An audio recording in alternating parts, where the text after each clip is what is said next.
السلام علیکم دوستو، تو آج ہم آپ کے سامنے بیت المقدس کی تاریخ پیش کریں گے۔ بیت المقدس کا معنی ہے پاک گھر۔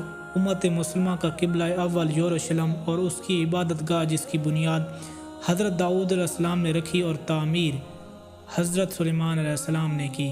عام طور پر یہ شہر یروشلم کو بھی بیت المقدس ہی کہا جاتا ہے۔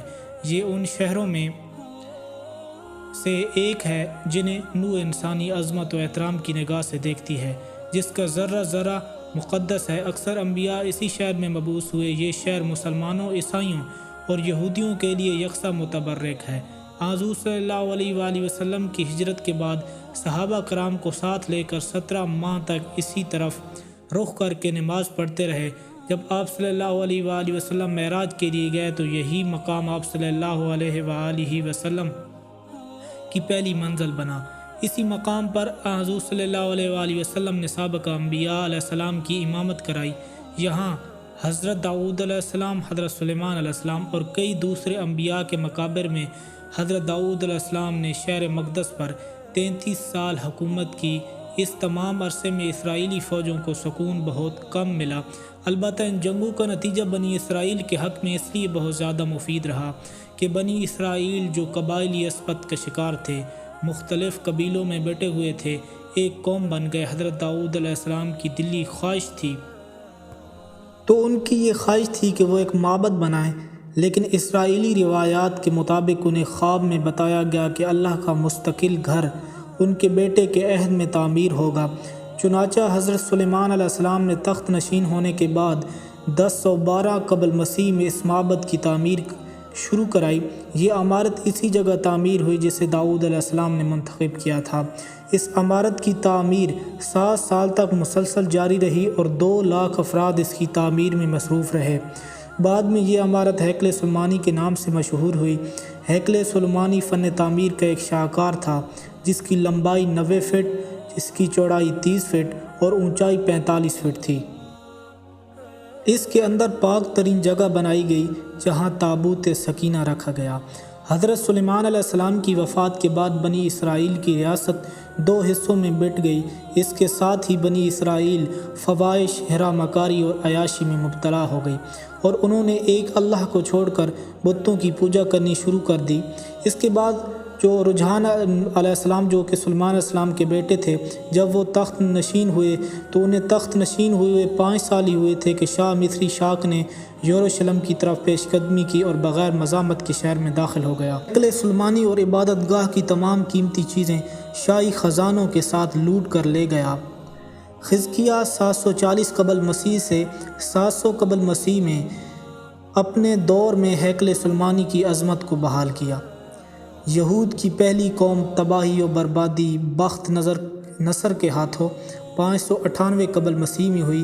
اس تباہی میں نہ صرف ہیکل سلیمانی کا نام و نشان مٹ گیا بلکہ دیگر صحائف کے ساتھ ساتھ تورات بھی غائب ہو گئی۔ کہ اس حملے کے بعد تابوت سکینہ ایسا غائب ہوا کہ آج تک اس کا سراغ نہیں لگایا جا سکا۔ 539 قبل مسیح میں ایران کے پہلے کسری نے بابل کو فتح کیا تو اس نے یہودیوں کو اپنے وطن واپس جانے کی اجازت دے دی۔ چنانچہ جب یہودی یروشلم واپس آئے تو انہوں نے یشوع بن یوصدیق اور زرد باہل بن سالتیئیل کی قیادت میں ہیکل سلیمانی کی تعمیر دوبارہ شروع کی۔ 516 قبل مسیح میں یہ تعمیر مکمل ہوئی۔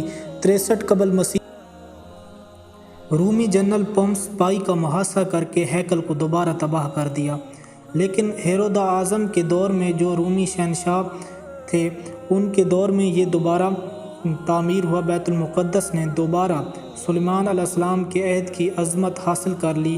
اس بادشاہ نے ہیکل سلیمانی کو اثر نو عظمت بخشی۔ تقریباً 1000 فٹ تھا اور شان و شوکت میں سلیمان علیہ السلام کے تعمیر کردہ ہیکل سے کسی طرح ہیکل کم نہ تھا۔ 70 عیسوی میں جب رومی شہنشاہ تیتس شہر میں داخل ہوا اور رومی سپاہی یہودیوں کا تعاقب کرتے ہوئے ہیکل کے اندرونی سین میں داخل ہوئے تو ایک یہودی نے جلتی ہوئی مشعل ہیکل کے اندر پھینک دی جس سے ہیکل میں آگ بھڑک اٹھی اور یہ جل کر راکھ ہو گیا۔ اس مرتبہ ہیکل کی تباہی خود یہودیوں کے ہاتھوں ہوئی۔ 135 عیسوی میں جب دوبارہ معبد یعنی ہیکل تیار ہوا تو رومیوں نے اسے گرا کر اس کی جگہ ہل چلا دیے۔ 136 میں رومی شہنشاہ ہیڈرین نے اسے دوبارہ آباد کیا اور شہر کا نام پہلے ایلیا اور پھر کیسیٹولینا قرار دیا۔ اس کے بعد لوگ یہودیوں سے اتنی نفرت کرتے تھے کہ وہ اس جگہ کچرا اور کوڑا کرکٹ پھینک کر جاتے تھے۔